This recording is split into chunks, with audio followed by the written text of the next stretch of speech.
About the author, Kevin Kwan, born 1973 or 1974, is a Singaporean-born American novelist and writer of satirical novels Crazy, Rich Asians, China, Rich Girlfriend, and Rich People Problems. His latest book, Lies and Weddings, was released in June 2024.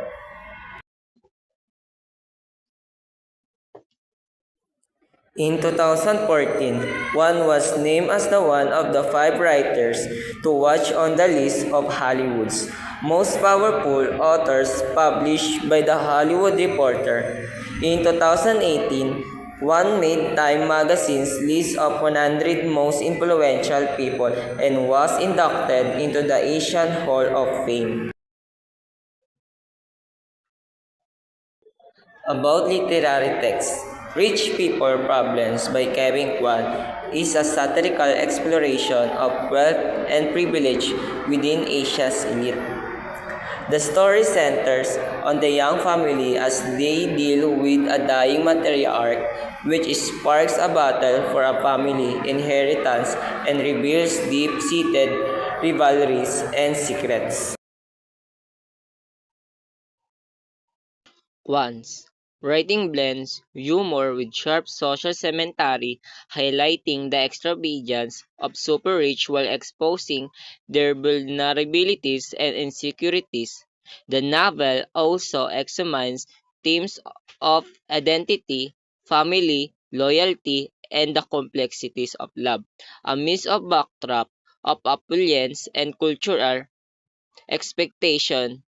This installment in Kwan's trilogy continues to blend drama and comedy, providing a vivid portrayal of contemporary high society.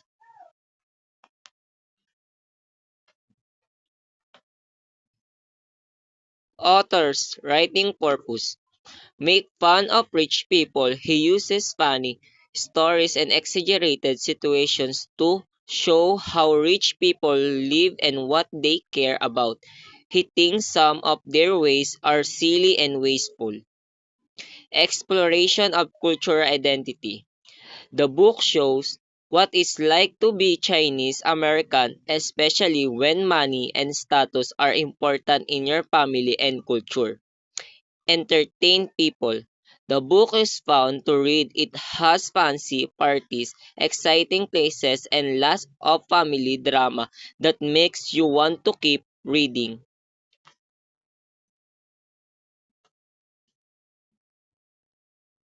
But the book also talks about how money is changing. The book shows how rich people are becoming more connected around the world and how power is shifting within rich families. How many affects genre.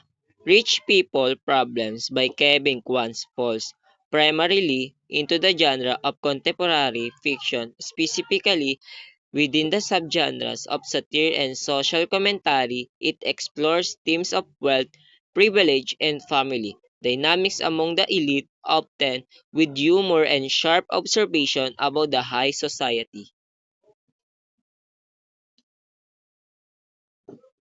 Plot summary: Rich People Problems by Kevin Kwan is a third book in the Crazy Rich Asians trilogy.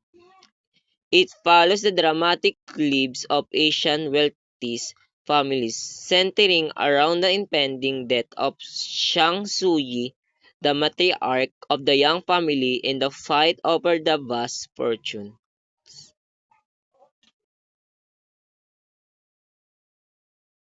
The novel opens with the revelation that Suyi, Nick's young grandmother, is gravely ill. Family members from all over the world to her bedside, each with their own agenda, primarily to secure a piece of her inheritance. The main conflict center of Tearsall Park, the family's historic mansion in Singapore, which is the most prized asset in Suyi's estate.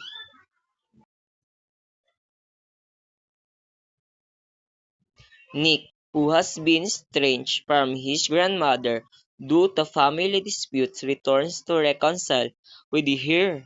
Meanwhile, his fiancée Rachel stands by him as they navigate the family politics. Astrid, Nick's cousin, continues her complicated relationships with her ex-husband, Michael, in the paparazzi who relentlessly follow her. Kitty Pong, a former soap opera star, struggles to gain acceptance into the upper echelons of society, while Eddie Cheng, another cousin, schemes to improve his standing within the family.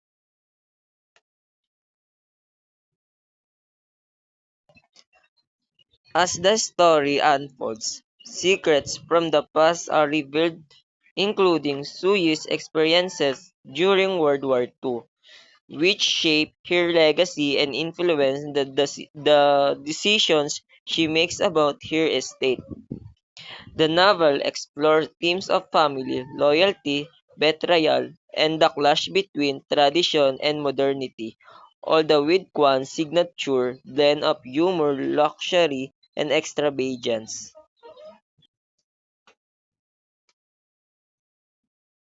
In the end, Nick inherits Tearsall Park, and while the family continues to feud, they find moments of reconciliation, showcasing the complex dynamics of wealth, legacy, and family bonds. Characterization: Nicholas Nick Young, the protagonist of the series.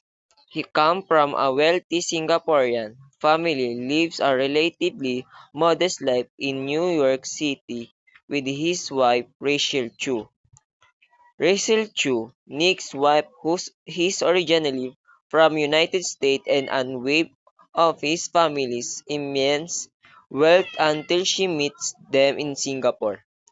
Suyu Hamayang, Nick's grandmother and matriarch for the Young family, she is a formidable and traditional figure who holds great influence over her family. Astrid Leung Teo, Nick's cousin who navigates her own personal struggles while dealing with family expectations in relationships. Eddie Ching, Nick's cousin and prominent figure in Singaporean society. He is ambitious and driven but faces challenges within his family Singaporean family. She is ambitious and often finds herself embroiled in scandals.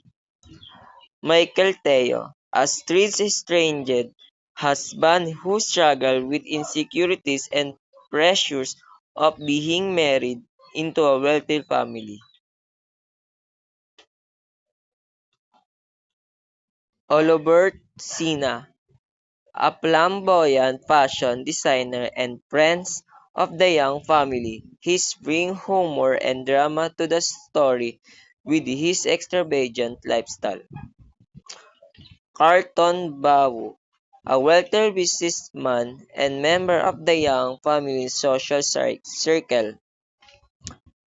Colette Bing, a glamorous socialite known for her extravagant lifestyle and penchant drama. Kitty Bing, Colette's daughter who aspires to climb the social ladder and make advantageous connections. Philip Pilchu, Rachel's father who becomes embroiled in the drama surrounding Nick's family. Eleanor Young, Nick's mother who initially disapproves of Rachel but later comes to accept.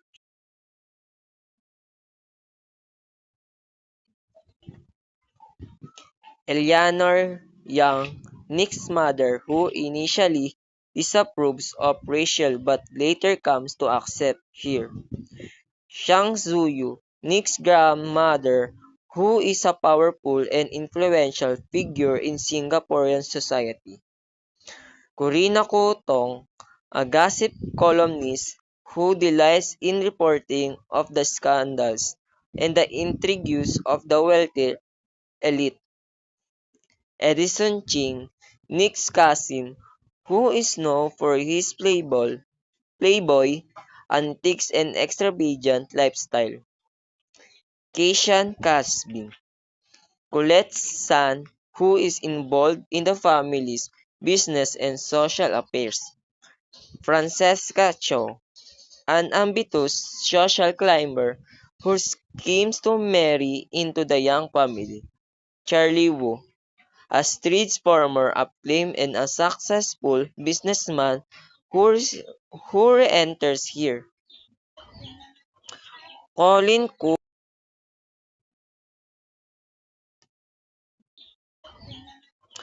Colin Koo, Nick's childhood friend who struggled with family expectations and his own identity. Keishan Chin, Oliver Chin's father and prominent member of Singaporean high society. Harry Leong, Suy's late husband and Nick's grandfather, whose legacy looms large over the young family. Jacqueline Ling, a socialite, a socialite and friend of the young family, known for her extravagant parties and lavish lifestyle. Eddie Ching Jr., Ching's son and member of the young generation of the family. Victoria Young, Nick's cousin, who is known for her glamorous and jet-setty lifestyle. Alexandra Alex Young, another of Nick's cousin, who is caught in the drama surrounding family inheritance. Bernard Tai, a flamboyant and eccentric member of Singaporean high society known for his outrageous behavior.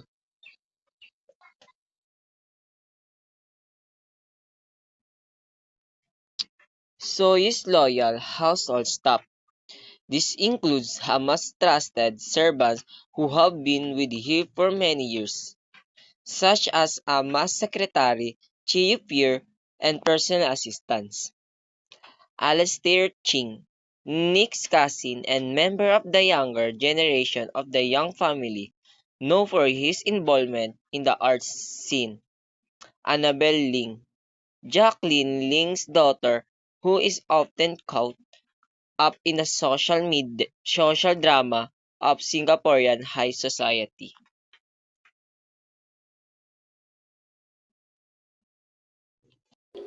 Rich People Problems by Kevin Kwan is primarily in Singapore, a vibrant and modern city-state known for its economic success and luxurious lifestyle. The novel showcases the extravagant lifestyle of the ultra-wealthy, from lavish parties at the sprawling state by Tysel Park to designer shopping sprees in the city's opulent malls. In Manila, Philippines, the wealthy Go family resides here, showcasing the region's diverse cultural influences.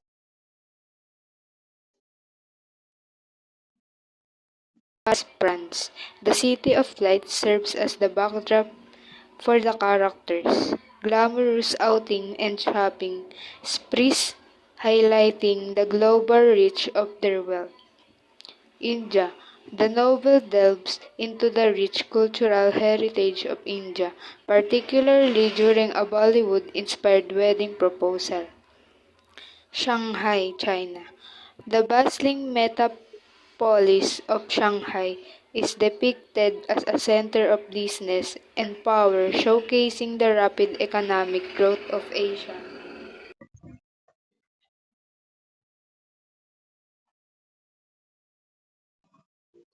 Point of view.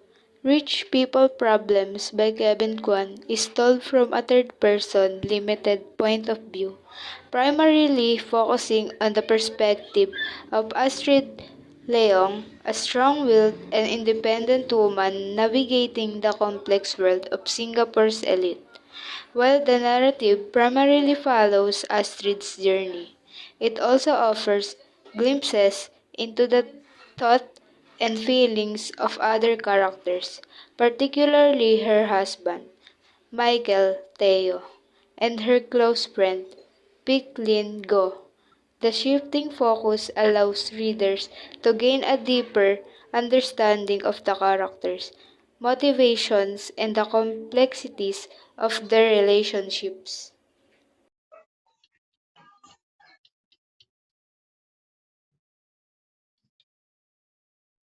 Themes: family drama. The novel explores the intricate web of relationships with the Shangyang family, revealing secrets, lies, and power struggles. Love and relationships. Astrid Leong's tumultuous romance with Charlie would take center stage while other characters navigate their own complicated relationships, identity, and social status. The novel pokes fun at the absurdities of the welter elite, showcasing their extravagant lifestyle and cutthroat competition for status, inheritance, and power. The battle for control of the family's estate Tearsal Park drives the plot, exposing the darker side of wealth and privilege.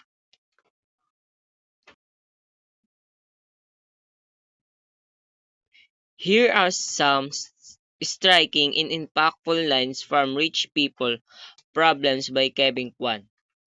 On wealth and privilege.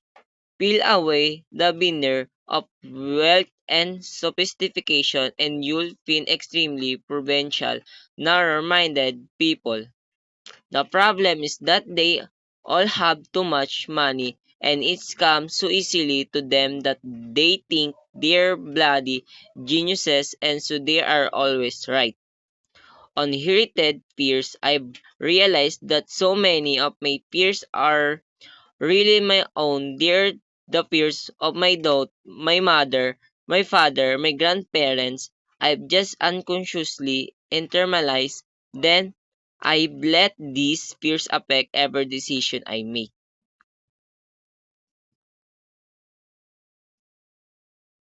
On inherited fears, I've realized that so many of my fears are not really my own. They are the fears of my mother, my father, my grandparents. I've just unconsciously internalized them and have let these fears affect every decision I make. On forgivenesses. Remember what the radio host Delia always says. Forgiveness is a gift we give ourselves. If you think you are able to let things go without ever seeing here again, more power to you. Our love imperfection, the quality of the stone is not perfect, but when I wear it all always reminded me of how life can surprise you sometimes.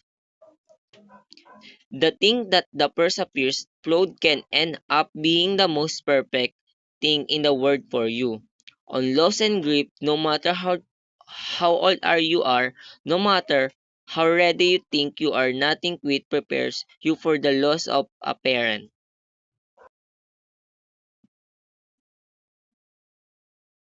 On love and imperfection, the quality of the stone is not perfect, but when I wear it, it always reminded me of how life can surprise you. Sometimes the thing that at first appears flawed can end up being the most perfect thing in the world for you. On loss and grief, no matter how old you are, no matter how you ready you think you are, nothing quit prepares you for the loss of a parent.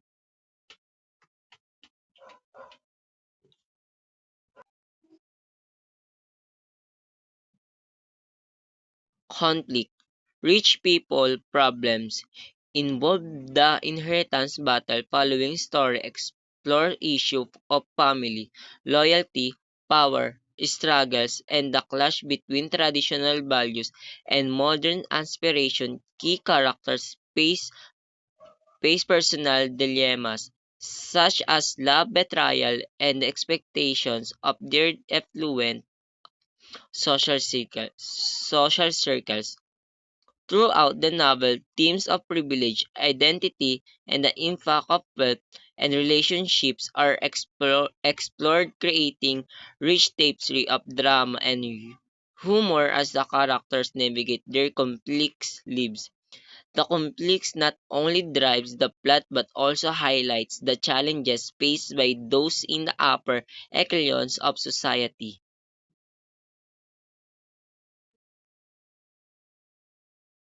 Moral lesson: wealth is not the answer to a problem because money is just a material that makes the people greedy. Family is essential, but toxic relationships can be harmful. Love conquers all, including social status and wealth. The very important lesson that I learned in this novel is forgiveness and understanding the decision of each member of the family.